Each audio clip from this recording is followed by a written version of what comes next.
بسم اللہ الرحمن الرحیم۔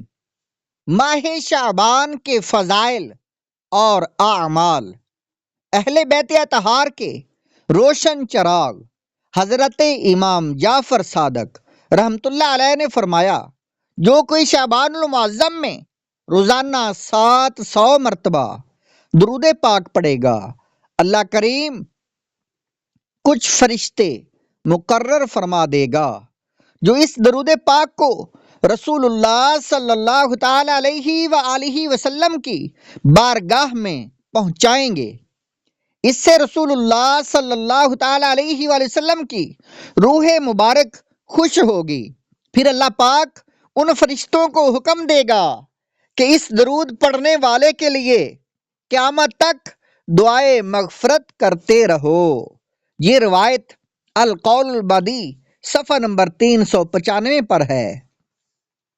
دنیا و آخرت میں جب میں رہوں سلامت، دنیا و آخرت میں جب میں رہوں سلامت، پیارے پڑھو نا کیوں کر تم پر سلام ہو ہر دم، صلو علی الحبیب صلی اللہ علی محمد۔ پیارے اسلامی بھائیو، ہمیں بھی چاہیے کہ اس ماہ مبارک میں پیارے آقا مکی مدنی مصطفیٰ صلی اللہ تعالی علیہ وآلہ وسلم پر خوب درود پاک پڑھیں کہ شعبان المعظم درود پاک پڑھنے کا مہینہ ہے، جیسا کہ شارح بخاری حضرت علامہ احمد بن محمد قسطلانی رحمت اللہ علیہ نے اور انہی کے حوالے سے حضرت سیدنا شیخ شہاب الدین احمد بن حجازی رحمت اللہ علیہ لکھتے ہیں، بے شک شعبان نبی پاک صلی اللہ تعالی علیہ وآلہ وسلم پر درود شریف پڑھنے کا مہینہ ہے کہ آیت درود اسی مہینے میں نازل ہوئی۔ مواہب الدنیا جلد نمبر 2 صفحہ نمبر 506، تحفۃ الاخوان صفحہ نمبر 53۔ آیت درود یہ ہے، ان اللہ و ملائکتہ یصلون علی النبی یا ایھا الذین آمنوا صلوا علیہ وسلموا تسلیما۔ ترجمہ کنز الایمان، بے شک اللہ اور اس کے فرشتے درود بھیجتے ہیں اس غیب بتانے والے نبی پر، اے ایمان والو ان پر درود اور خوب سلام بھیجو۔ وہ سلامت رہا قیامت میں، وہ سلامت رہا قیامت میں، پڑھ لیے جس نے دل سے 4 سلام، میرے پیارے پہ میرے آقا پر میری جانب سے لاکھ بار سلام، میری بگڑی بنانے والے پر بھیج اے میرے کردگار سلام، صلو علی الحبیب صلی اللہ علی محمد۔ چاند دیکھنا واجب ہے۔ پیارے اسلامی بھائیو، عاشقان رسول، شعبان المعظم اسلامی سال کا 8واں مہینہ ہے جو رجب المرجب اور رمضان المبارک کے درمیان میں ہے۔ یہ ان 5 مہینوں میں سے پہلا مہینہ ہے جن کا چاند دیکھنا واجب کفایہ ہے۔ 5 مہینے یہ ہیں: شعبان المعظم، رمضان المبارک، شوال المکرم اور ذوالقعدۃ الحرام اور ذوالحجۃ الحرام۔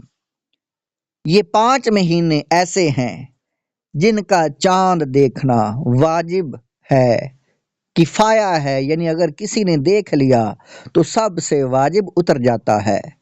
شعبان المعظم کے نام کی حکمتیں کیا ہیں؟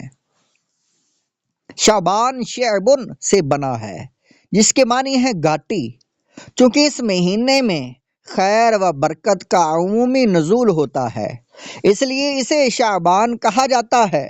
جس طرح گھاٹی پہاڑ کا راستہ ہوتی ہے، اسی طرح یہ مہینہ خیر و برکت کا راستہ ہے۔ امام غزالی نے اس کو مکاشفۃ القلوب صفحہ نمبر 303 پر لکھا ہے۔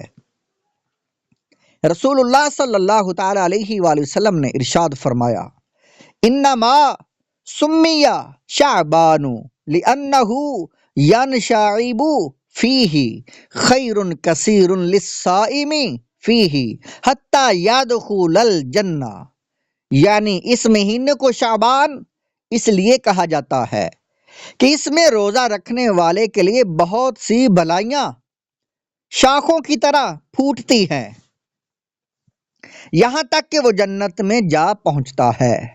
یہ روایت التدوین فی اخبار قزوین جلد نمبر 1 صفحہ نمبر 153 پر ہے۔ حضرت امام رافعی رحمۃ اللہ علیہ فرماتے ہیں، اس حدیث پاک کا مطلب یہ ہے کہ ماہ شعبان میں مسلمان ذکر و اذکار، نیکیوں اور قرآن پاک کی تلاوت کی طرف مائل ہو جاتے ہیں اور رمضان المبارک کے لیے تیاری کرتے ہیں۔ اور شعبان المعظم میں رمضان المبارک کے روزوں کی فرضیت کا حکم نازل ہوا۔ ماہ شعبان میں استقبال رمضان کی تیاری۔